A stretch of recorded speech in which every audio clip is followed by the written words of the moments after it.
Hello, this is Marcus Guiliano from HealthyChefDude.com, and today I'm here with a special guest, Dr. Simone Harari. Hello. Hello, how are you? I'm great. I'm really happy to be here. Great.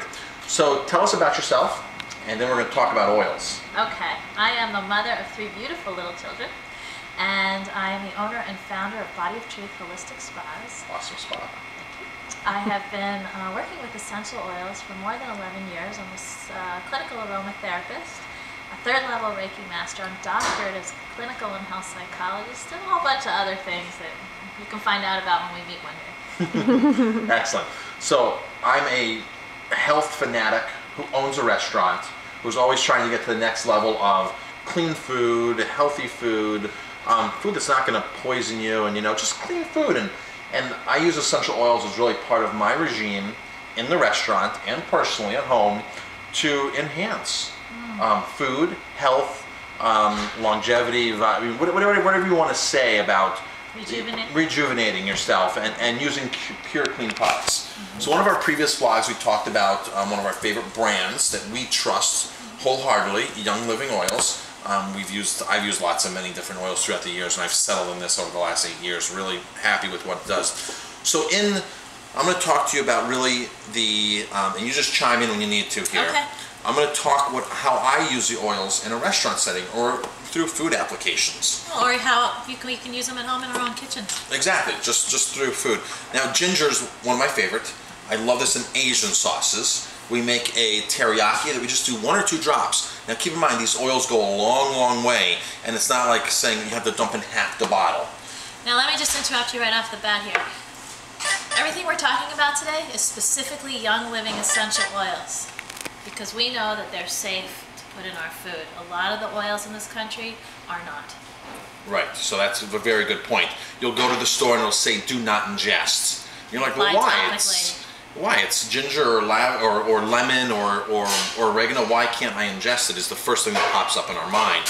Well, and we did say that it's perfume. The perfume industry governs the essential oils in this country as opposed to the FDA. Now there's some oils like lemon and grapefruit, and they're obviously a food supplement. It's a food supplement essentially because they're pressed. They're cold pressed from the rinds. So ginger, I put a couple drops in a teriyaki sauce, so it gets that ginger flavor. You can put it in a dressing, is wonderful. Pumpkin pie. Pumpkin pie, yes. And just maybe one drop per whole pie, 2 drops. That's it. Less is more. So grapefruit's one of my favorite ones. I love smelling this. We diffuse this sometimes to stimulate appetite. I'm gonna have some. Excellent. Oils are great in your water. That's the one main way to ingest them. Orange oils. Wait, before you go on to lemon, you know what's great about grapefruit? It's excellent for cellulite, and it's excellent for fat. It breaks up fat. Wonderful. Citrus oils. And we've all heard of the grapefruit diet, so I guess the grapefruit diet's based upon the grapefruit. So I guess we can say we're getting the concentrated form of grapefruit in here, or really some really good properties of it. Orange, carrot orange dressing. Drop of that in there. Asian dishes, really, especially an orange chicken and orange stir fry. But I like to add them in the sauce that I add towards the end of cooking. Right, so they're not heated. So they're not heated. Chemistry isn't changed. Right, exactly. So let's say you're making a salad dressing, because we make a salad dressing with tarragon. We add the tarragon to the olive oil. And then the olive oil goes in, so we'll measure out our cup of olive oil and we'll put in the 1 or 2 drops of tarragon and then add that whole mixture to our salad dressing. Because if you're putting this on top of your blender or in the big batch, what happens if 4 or 5 drops come out? It's a lot. It's time to make more dressing and quadruple your recipe basically. So that's the only downfall to that. So it's like salt. You never salt. You never take the salt container and put the salt container on top of the soup. Half the top falls off. So I like to go in caution and take the smaller unit, put it in, then go. You can always add more. You can always add more. You might not want to make 5 pumpkin pies if you get 10 drops in your pumpkin pie batter. Lemongrass, and a lot of these are really, I like because they're geared toward Asian preparations. Obviously the tarragon is not, more French influential, but cooking at home can be easy when you make stir fries and things like that. And these sauces or dressings you can make ahead of time, put them in the refrigerator and just have them ready to go. And you know what else? You know, because we're talking about these really highly therapeutic, great essential oils, they have health benefits while you're eating them. It's not just a seasoning. You know, lemongrass is excellent. It's been found to have excellent properties with ligaments and tendons. You know, we talked a little bit about grapefruit. Orange and lemon oil, very high. You know, lemon oil is 65% D-limonene. Wow. You know, and that promotes the life cycle of healthy cells. So, you know, you're doing something for your body. You know, you talk about you are what you eat, you're eating right. Again, you know, a lot of these oils have anti-carcinogenic properties.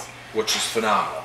Yeah, because, especially with all the toxins we're exposed to in our lifestyle. You know, so if you're going to eat, you might as well eat and help your body out at the same time. Great. So they can log on to our websites and see how we use oils. I use it all the time in my application of my restaurant because I am a chef. Well, I got to tell you about one really fun thing. You mentioned lavender oil. Those of you that like to make whipped cream, put a drop of lavender in your whipped cream and you'll have a beautiful summer lavender whipped cream over a dessert. Oh, a little tip from the mom. And the other thing is lavender ice cream. Lavender ice cream. Lavender ice cream. You make your vanilla ice cream and then season it with a drop or two of lavender oil. I used to make a lavender honey dressing, vinaigrette. Wow. Amazing. That is outrageous. Lavender and honey go great together. Lavender and honey ice cream would be another thing. I'm thinking summer already. And you know, you didn't mention peppermint oil, but peppermint oil is great. Also, not only is it refreshing and cooling, but it's been found to lower fevers.